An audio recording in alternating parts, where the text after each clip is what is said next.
Good morning, everybody. Welcome to Oh, November's Fireside. Bear with me while I just tee up the PowerPoint. there we go. I'm seeing a different view of everybody than I've seen before. Maybe because so we've got some feedback on our backgrounds. Some love it. Yeah, but that's from our colleagues. Uh, It's a so, fireside chat. I felt like we needed to have fireside backgrounds.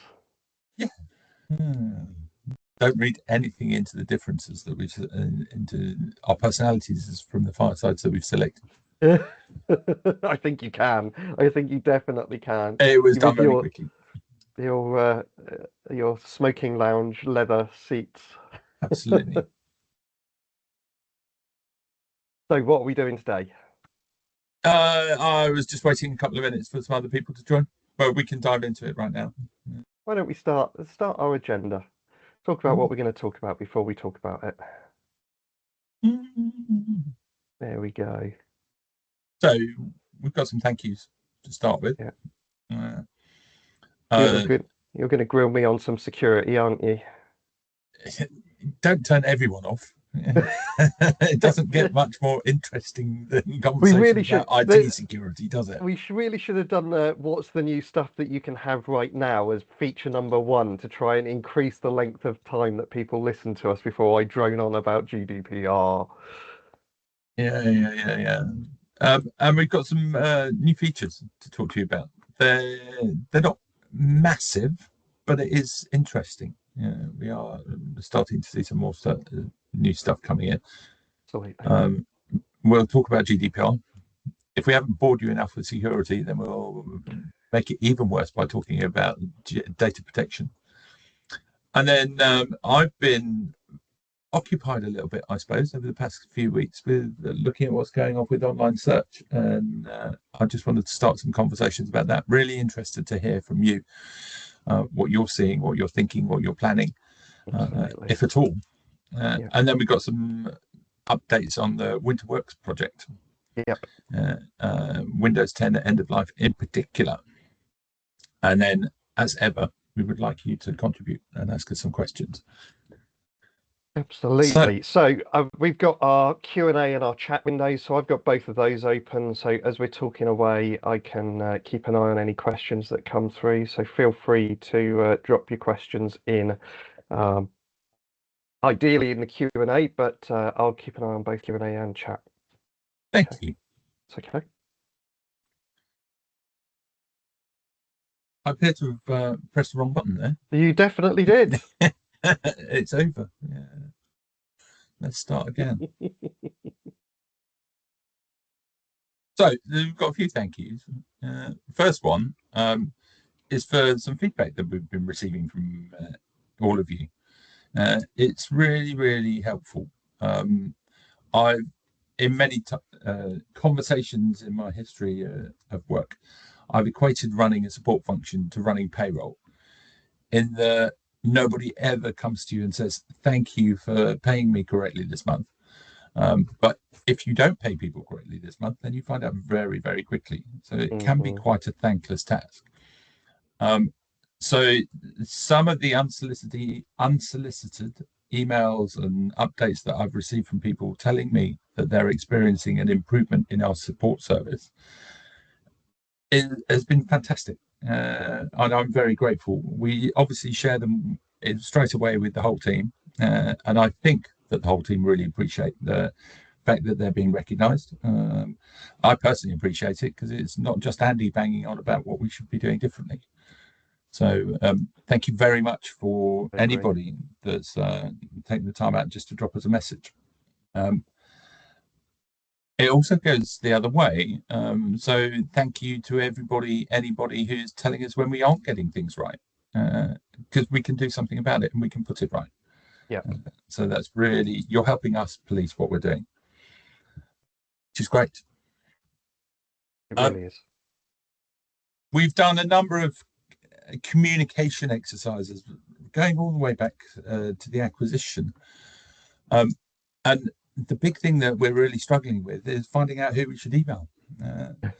So I was looking at something for one client where we were doing an update for them, and I had 36 different contacts to email. I think I emailed all 36, but missed the people that I should have been talking to. So Claire has been working very hard on working out who we should talk to, whose contact details have we got, whose haven't we got. I know Joe's been doing this from a finance perspective as well. Yep. And Claire, you've sent out a form, haven't you? Yeah, there's a form that's gone out, and lots of people have filled that in, and Wenolyn's gathering it all together and making sure that HubSpot, our CRM, is fully up to date. But if anyone hasn't received that form, then give us a shout, drop a comment into the chat window, and Claire's with us, and she can pick up on that. Sinead's with us as well. So if you've not seen that form come through to you, give us a shout. I did point out that probably everybody on this webinar has already received that form and has already updated their details, and we know that we should be talking to them. So we're shouting into the void at this point, I think. Well, I was going to say preaching to the converted, but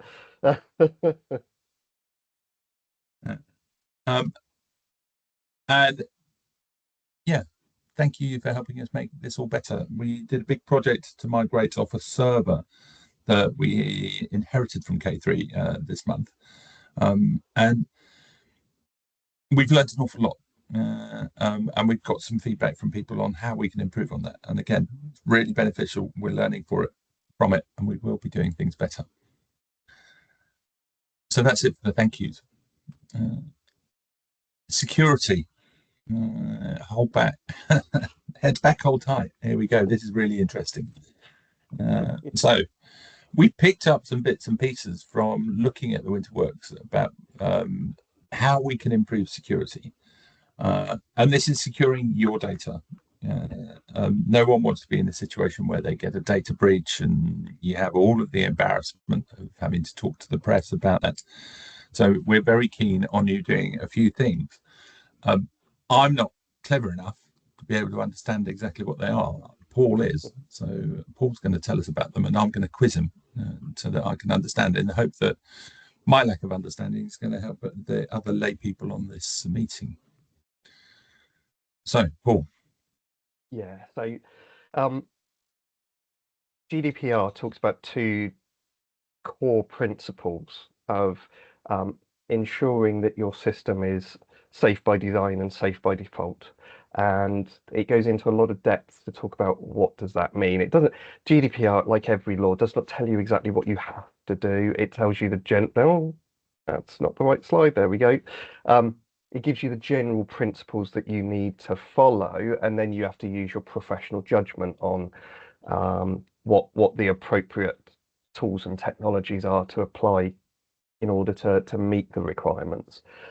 There's two core principles that a lot of people talk about in terms of protecting your data. One is that whenever data moves from one part of a system to another part,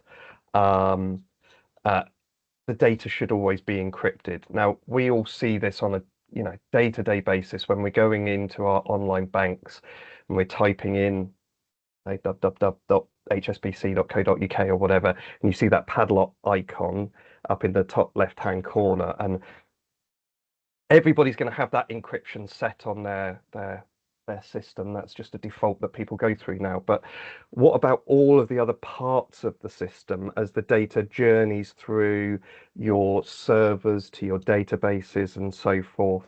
So that data needs to be encrypted all the way through, and all of the technologies that we use have the ability to do that, but we all need to make sure that they're turned on and that they're required to ensure that the data is encrypted whilst it's in what we call in flight. So as it's traveling across networks, as it's moving between systems, it needs to be encrypted. And then when it stops, so when the data is at rest at any point, it needs to be encrypted as well. So there's features in SQL Server to make that happen as well. And I'm not going to bore you with transparent data encryption protocols and so forth, but please do. No, please don't, because you'll scratch the surface and realize that the thin veneer of my knowledge is not hard to expose. Um, uh, yeah, so there are features that both protect the data whilst it is in transit and protect the data whilst it is at rest. And these are things that need to be enabled and confirmed. And either we can, if you're hosting that yourselves, we can look at that for you and set that up for you. If we're hosting it, then we will make sure that that happens, and those things are done as a default. When you go to encrypt the data in the database with TDE, and then when you encrypt the connections all the way through the cycle of the data moving between bits of the system, there is a job of work then to protect or to enable the encryption in all of the devices that you've got that connect to the Merac database. So the POS needs to be updated, potentially the back office does. I'm not saying they all have to be touched, but if you don't have the encryption enabled at the moment, when you require encryption, when you require SSL connections to the database, all of the endpoints will stop working. So you will need to go round and potentially update each of them to make sure that they work correctly. Again, this is stuff that we can help you with, and go and do that for you. Or it's whereas the first one that I was talking about, the TDE and the requiring SSL, that's quite a reasonably complex system administrator job. Yeah, you do need to know your way around SQL Server in order to be able to do those things. Updating all of your endpoints, all your devices, is an administrator job that most people most of the people that set up a Merac till would know how to go about doing this. But we can help you with that. Yeah, so There's that's the important thing to get across, isn't it? If you have a competent SQL Server administrator or access to a competent SQL Server administrator, then they should be able to do this for you, and they should know what we're showing on screen now. They should know what that means. If you don't, we can do it for you. Yeah. If you do attempt it and it does go wrong, then you probably need us to come and fix it in a really, really short space of time. So please communicate with us. Let us know when you're planning to do this, so that we can be ready to assist if there's a problem. Absolutely. I missed anything on that? The final No, piece on this one. yeah, just talk a little bit about housekeeping. That some people have got maintenance plans set up on their SQL Server database. Some people don't. We end up we get calls into support which can be related to performance or space available on a server, and a maintenance plan set up properly in SQL Server can address that so that it doesn't result in something going wrong and a support ticket being raised. And we can come and do that for you, or a competent system administrator in SQL Server could do that for you. It doesn't have to be us that does that, but the database does need to be properly maintained in order for your Merac system to run properly. Yeah, so if you've got things that appear to be taking a long time, if you're waiting for screens to refresh, possibly if you're waiting for reports to come back to you, although that might not be the only reason for that, then it could be that you don't have the appropriate indexes in place. So if you rebuild them weekly, it should improve performance. And again, that's an attribute or a module, a thing that comes with Microsoft SQL Server. Yeah, so absolutely. It's there. Make use of it. It'll make your lives easier. Yeah. Or we can just help step in and do this for you. Yeah, this is absolutely. It's all very standard I can't see stuff. any chats or questions. Is there anybody that wants to labour the point more on security, or are we Or can we okay please to move on? No, I can't see anything. So maybe So we can new always swing stuff. back to this one later, can't we? Yeah, absolutely. And if you're not sure, if there's anybody in your team who isn't on this call that isn't sure, then just put a call in and someone that knows what they're talking about. Yeah, I have seen a Come couple of back to them. Q&As which only come to me that acknowledge we'll make sure that we answer those questions. There's some offline worthy questions in the Q&A, so we'll come back to that. Perfect. Right. I can see one from Anya. Anya, we'll see you next week and we'll talk about that. Yeah. New stuff. This is available now, today. And I'm geeky, so I'm quite excited about it. You have been very excited about this one, I have, haven't but you? I do get very excited about stuff like this. My wife took the kids to an attraction over half term and got quite surprised when I asked her if she'd taken any photos of the tills at the entrance. Not the kids enjoying themselves. That's just my geek badge. This is only available with DNA today. My aspiration is that when we've finished doing all the enhancements that we want to do in payments that we're doing in partnership with DNA, we move all that work to another provider as well. So you have a choice. But today it's only available with one. Trying to develop the same thing in two places at the same time is obviously going to be a lot more complicated than doing it right first time. We're tokenizing payments. What does that mean? Well, that's a good question. What does that mean, Andy? Thank you. As if I'm magic, like we'd practiced. 20 years ago, we used to store credit card numbers in databases. So if you had a customer who bought a ticket online that you wanted to refund via the till or via the back office, you had access to their credit card number, so you could refund their transaction. Then PCI came in, which meant it's not sensible to do that anymore. So we stopped storing credit card numbers. And that's meant that if you want to refund a transaction made in one place somewhere else, you can't do it without doing transactions in two places. So you'd log on to the back office of your payment service provider and you'd log on to Merac and you would do the refund in two different places. Tokenized payments means that we don't need to do that anymore. So now we're storing a token that's provided to us by DNA in this case.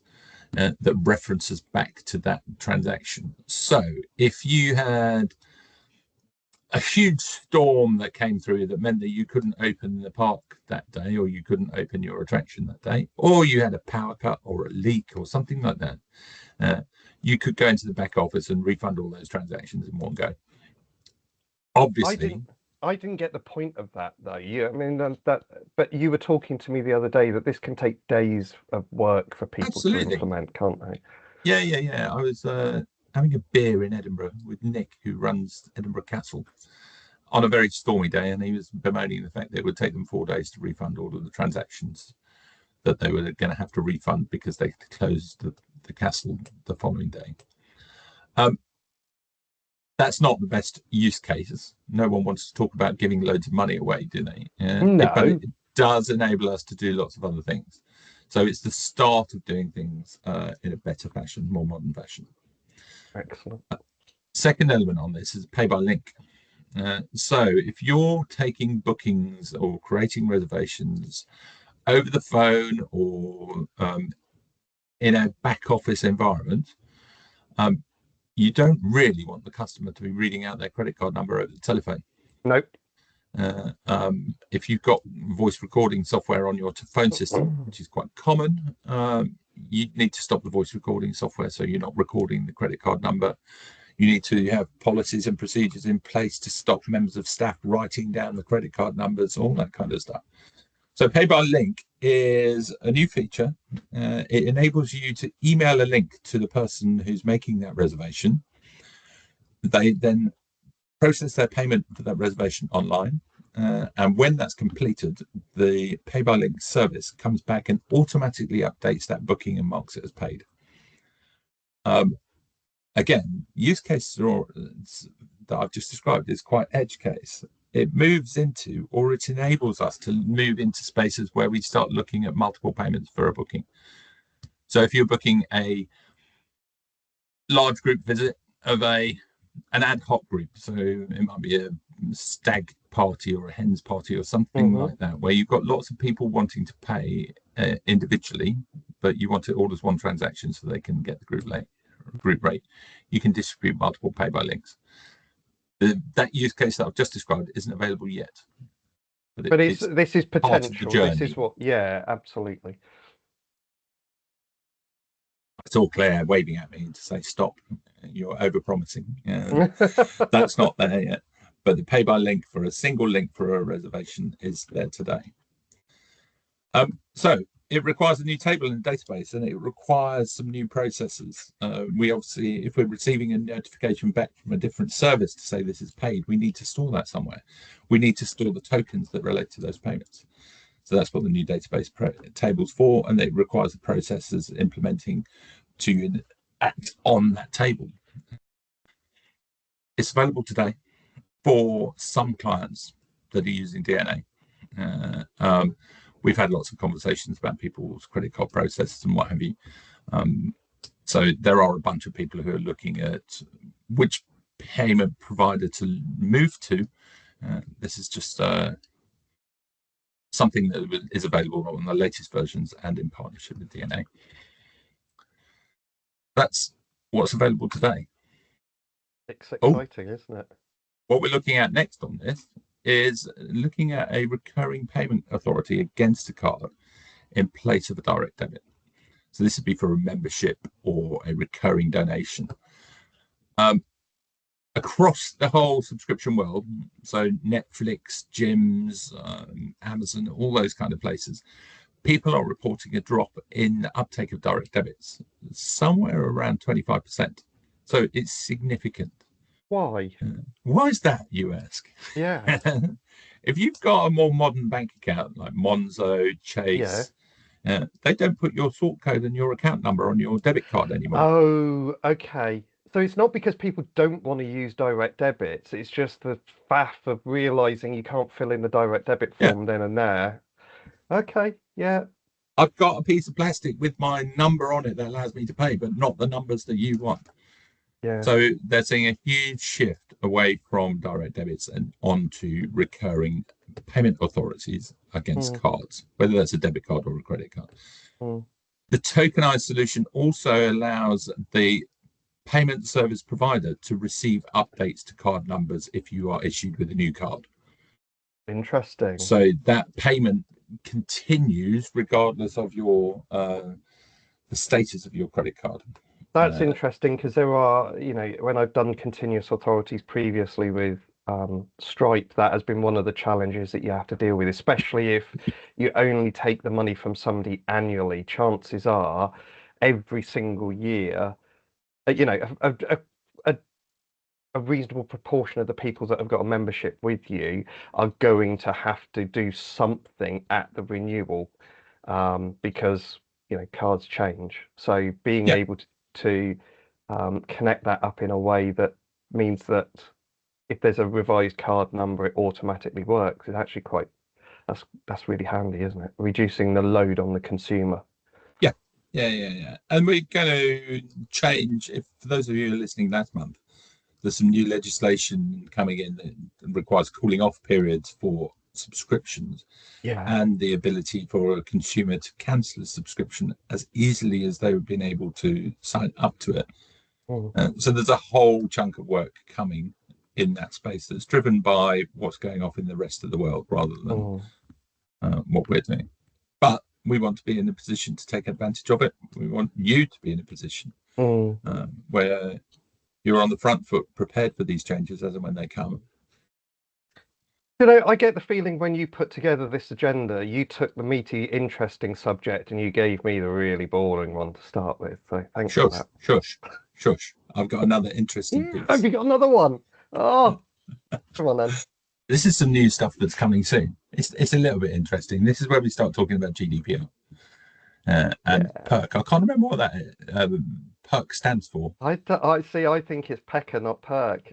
It's the legislation that goes around actually sending messages to people rather than just processing their personal information.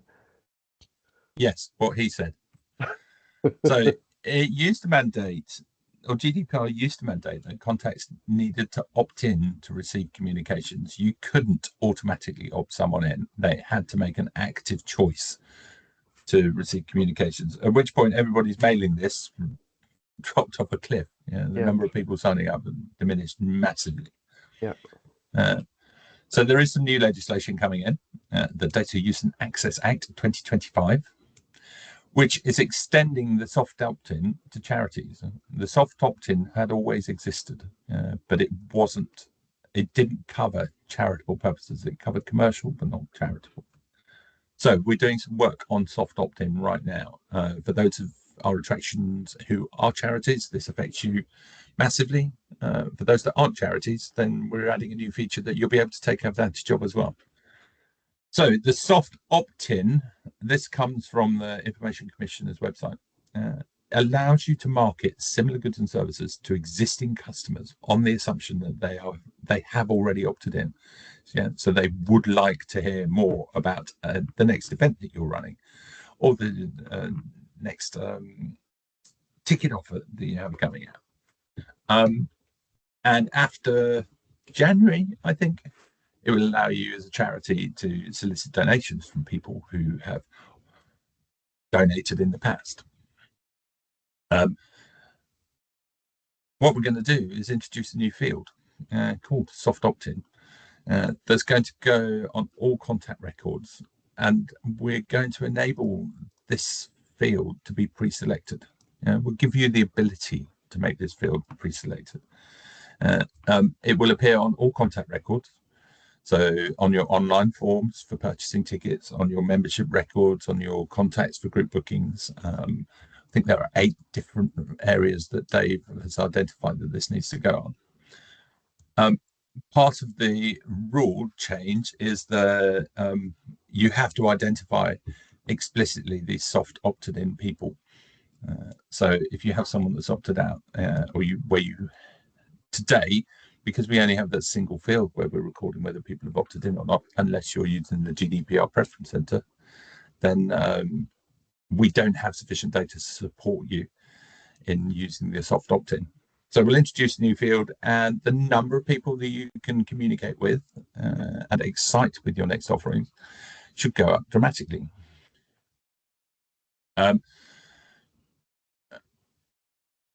Realistically, this is going to be available before Easter.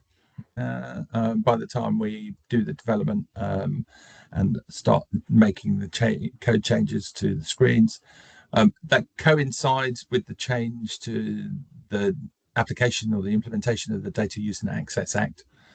So we're side by side there. If you are not a charity and you want to take advantage of this sooner, then let us know. I'm sure we'll be able to accelerate the delivery of that for you. What did you just say? Claire is wringing her hands, sat in her seat as you say things like that. She's fine. You're the man that's going to be responsible for doing it, not me. Yeah, I know. And the fact that you haven't challenged me in public means that it's now a fact.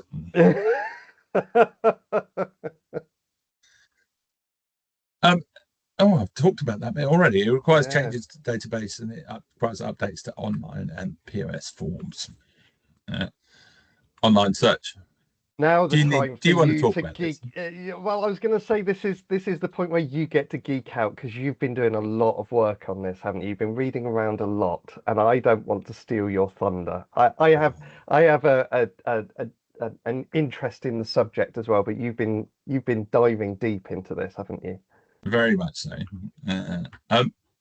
If you go to an event now, so whether it's a trade show or I don't know if anyone was at the Family Attractions Network show a couple of weeks ago. We were both at the Museums and Heritage Show back in May, and it felt like 50% of the exhibitors there were talking about AI. None of them really had a solution for it or a reason to use their solution. There was a bunch of square wheels, chocolate teapots, a bunch of solutions looking for a problem. Yeah. And it's been the whole world of AI has been like that for a long time. People are talking a lot about it, but actually nothing's happening, or it's not really relevant.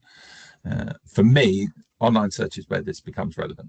It So is having a big impact, isn't it, on online search for yeah, sure. yeah. Look at Google. So back in May 25, Google started using their AI tool Gemini on top of all of the searches that they were delivering up, or a large portion of those searches they were delivering up. So here's an example I did last night. I'm searching for things to do on a rainy day in Exeter, and everything you can see on screen at the moment is driven by Gemini. None of this is touching your search engine optimization at all. So if you're not doing this, then you're not appearing on the top of the search.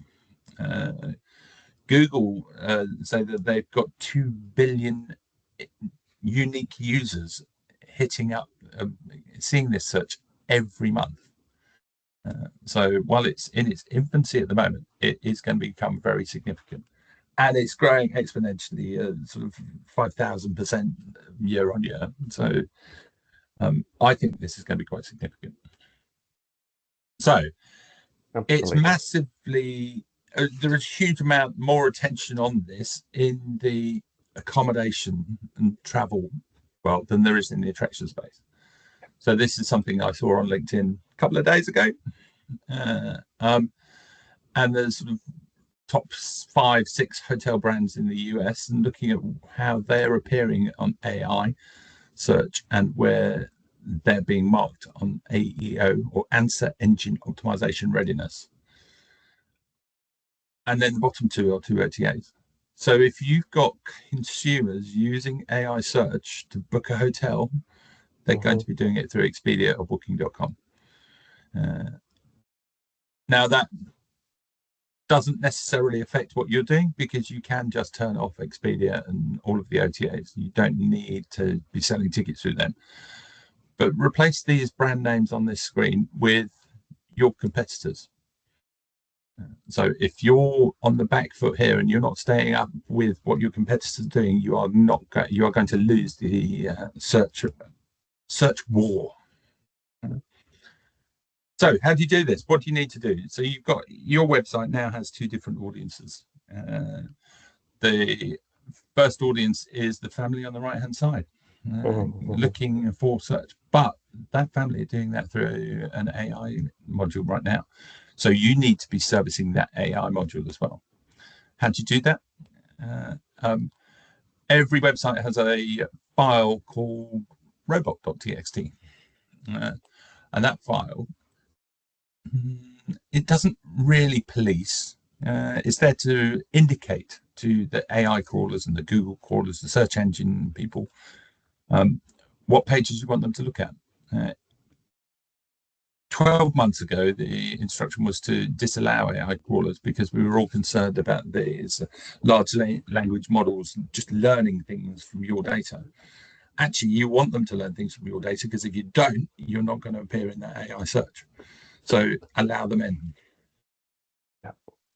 Track your AI traffic. You can do this through Google Analytics. I've got a screenshot, a venue that I was working with 2-3 weeks ago that comes from SEMrush. And you can see where traffic to your website is coming from. In this example, it's not huge at the moment. The traffic from AI is not huge. In fact, on this example, it's very low. Yeah. I did a comparison of another site where that traffic was closer to 1.8%. Again, it's still very low. But there are stats that say the results of an AI search, or the people using an AI search, are searching with intent. They're not browsing, they're searching for something to do. So they are converting at 34 times the rate of organic search. So a 1%, if 1% of your traffic is coming from AI search, that's going to convert 35 times more than the organic search that is coming to your site. So in this case, it's almost more important. Oh, I've got a sticky left button. I don't know where I go with that statement. You don't. I need to get you a new laptop is what I need to do, don't I?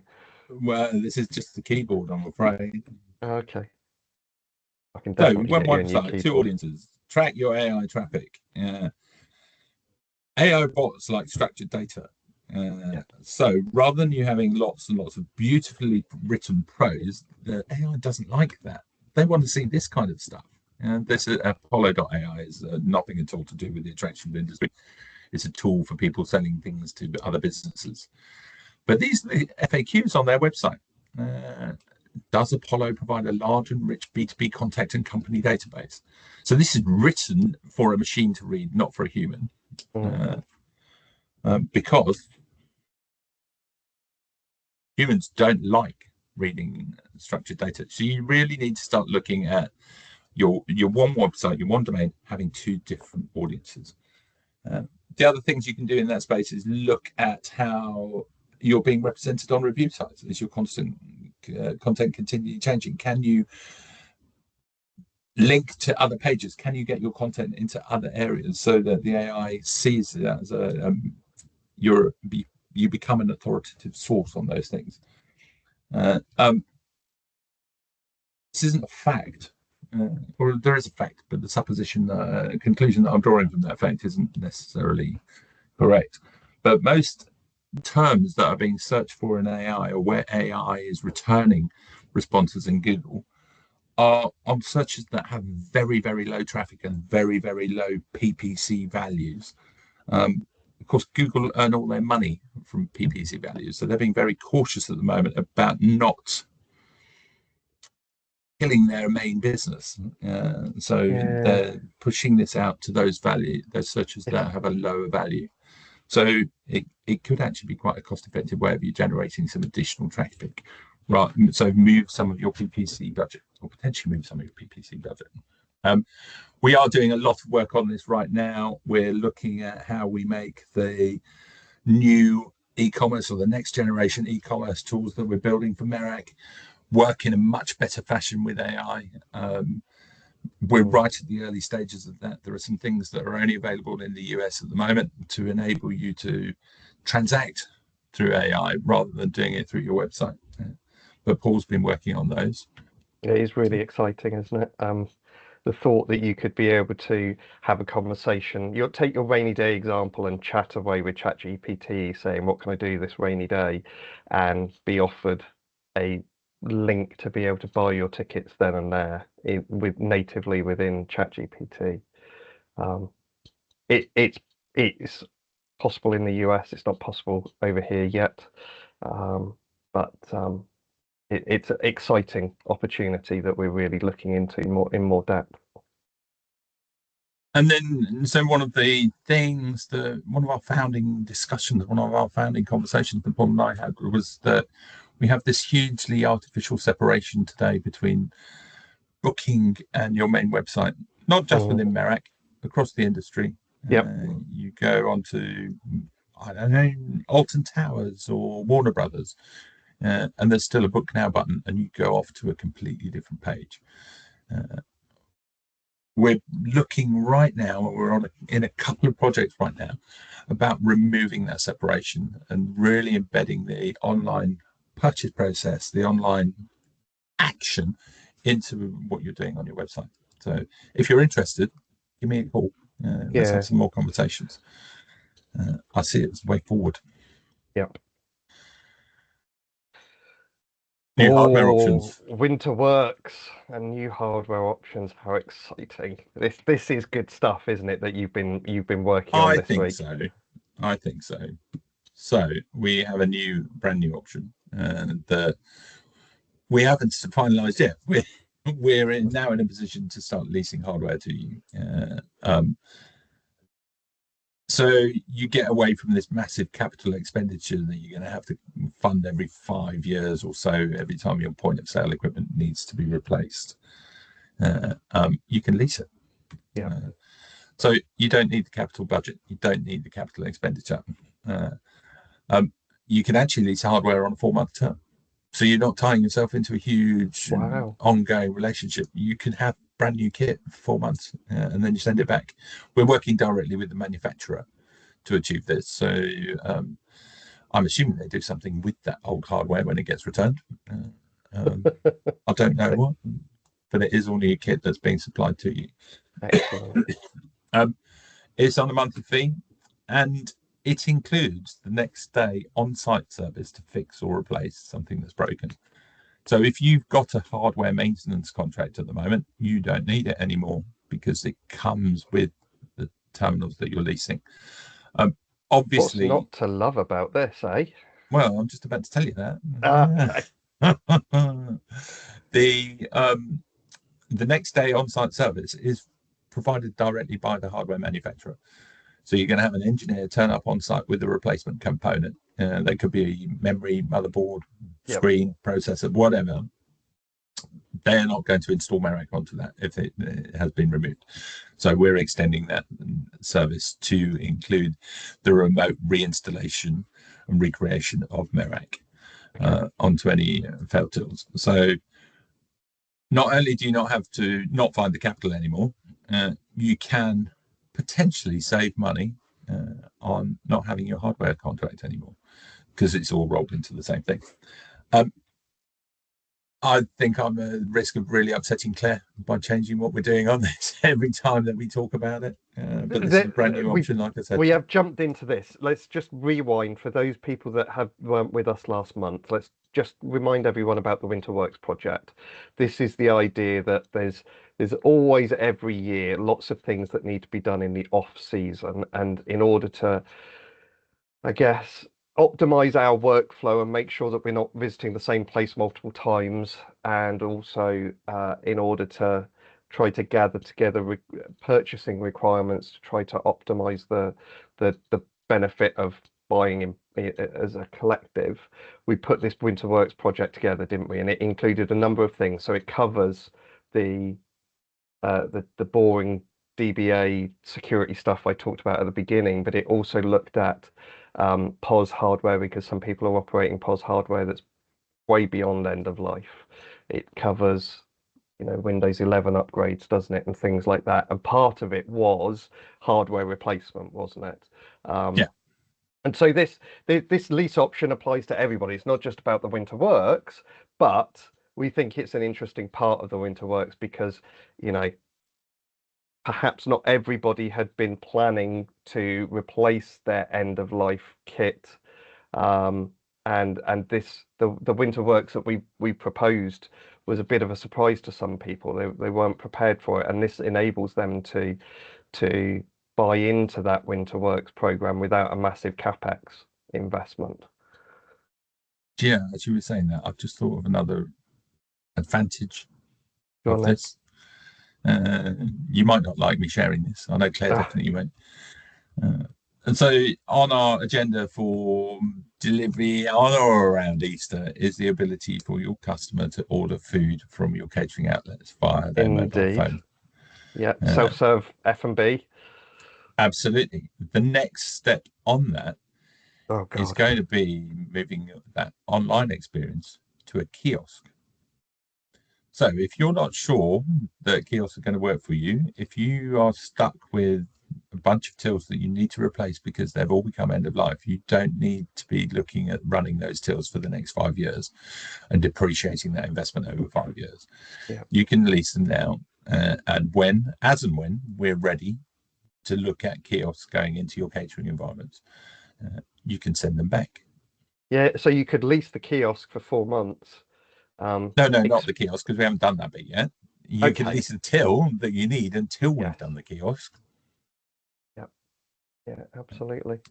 So, but similarly, you could experiment to see where the kiosk works in your establishment. Absolutely. When that technology, when that feature of our next gen process comes to life, you could be leasing the kit without a long-term obligation, only to find that people don't use it for example. I don't think that's very likely. I think, well, if we didn't think it was likely, we wouldn't be doing it, would we? No. But I think kiosks are the way forward for most people. But there's an opportunity here for you to dip a toe in the water for a season, without a long-term commitment. Oh, Claire's commented. I think that's a positive. So that's it on leasing. This is available now. Like I say, we're speaking direct to the manufacturer, and that's one of the advantages of this winter wet project brings us, because it gives us the volume to be able to speak directly to the manufacturers. So it's going to take us a couple of weeks to work it out, but if you're interested, let us know now, we'll be able to get you some indicative pricing over for a complete till with Castrol, receipt printer, barcode scanner, two screens, all that kind of stuff. We're looking at somewhere around about £100 a month, which that also includes your next day support service. So, Paul, you can talk about Skip the Queue. I've spoken for far too long. Skip the Queue, the podcast telling the stories of the world's best attractions and the amazing people that work in them. We've had a good month, haven't we? We've had quite a exciting month. So I did some interviews. I went to the unveil conference in Ireland, and there was a couple of guys there from Limerick University talking about data, making data-driven decisions within attractions and how they help the Cliffs of Moher with the creation of a dashboard. And honestly, the room was just captivated by these guys telling the story. Did I say it wrong, Claire? It was the Cliffs of Moher. Anyway, sorry. And they've created this tourism dashboard, and the episode is just brilliant. They are so it really helped me, because we've got this professor of tourism economics who is telling you all of this, the economics behind it all, but you've also got researchers gathering lots of data and telling the story of how you can use that data to optimize your experience. So one of the things that they talk about is how they've used data to help them to improve on-time arrivals of buses, and how that then has a huge impact on the customer experience when you're there. So really interesting episode. You did a great one, didn't you, about scare experiences, which I loved. Yeah, Doug Douglas from the Avon Valley Scare Park. I didn't get the name right when I was on Fear. It was Fear, recording. Or Fear Less if your kids. Yes. Going. Yeah. Just brilliant. Such a great story. And what I really liked about it was they're almost weatherproofing their Halloween experience. So the dilemmas we have about sun or rain or wind or cold seem to go away when you're looking at Halloween. And the telling point for me was really they run the event for 13 nights, and it's responsible for about a third of their overall turnover. I know. So this is really significant, big money. And Doug's a lovely person, so listen to the podcast. If it's something you're interested in hearing more about or understanding more, then Doug would be delighted to chat to you. He's got loads of ideas, and he'll be at the Farm Attractions Network show in January for those farm attractions who are listening. You probably already know him. But for other attractions that aren't in that association, then have a listen. And if you need an introduction to Doug, just let me know, and we'll arrange that. So we had the episode that came out yesterday was a throwback to something I recorded before the season started, when I went to the National Science and Media Museum up in Bradford, and I talked to a bunch of science and discovery centres, which was really lovely. I love going to the ASDC conference.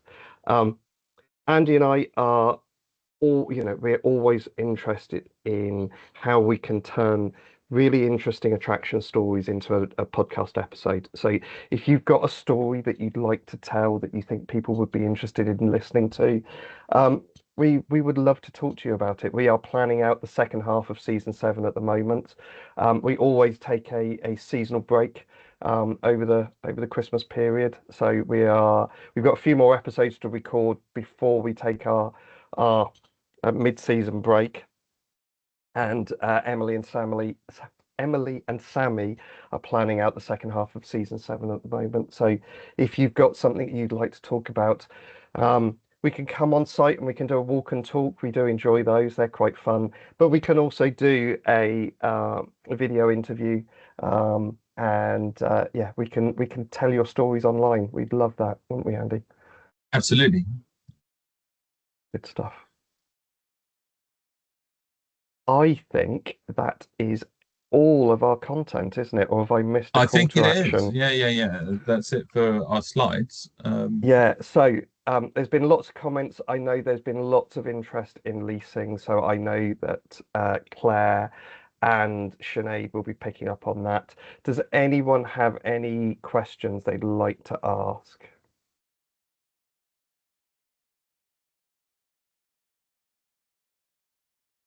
It's not I looking can. positive on the question front. I know. I've just noted. I wasn't actually at the very bottom of the queue and of the meeting chat actually. So yes, we will share links to the episodes. Um, uh, we do send out links to all the episodes. There's also the newsletter that we send out, which is we're trying to aim for our newsletter to go out about 2 weeks before the fireside chats. We always have links to episodes in there as well. Best thing you can do though is to go on to either Spotify or Apple Podcasts and go looking for Skip the Queue and subscribe. Um, because then you'll have every episode pushed into your ears as soon as they're published.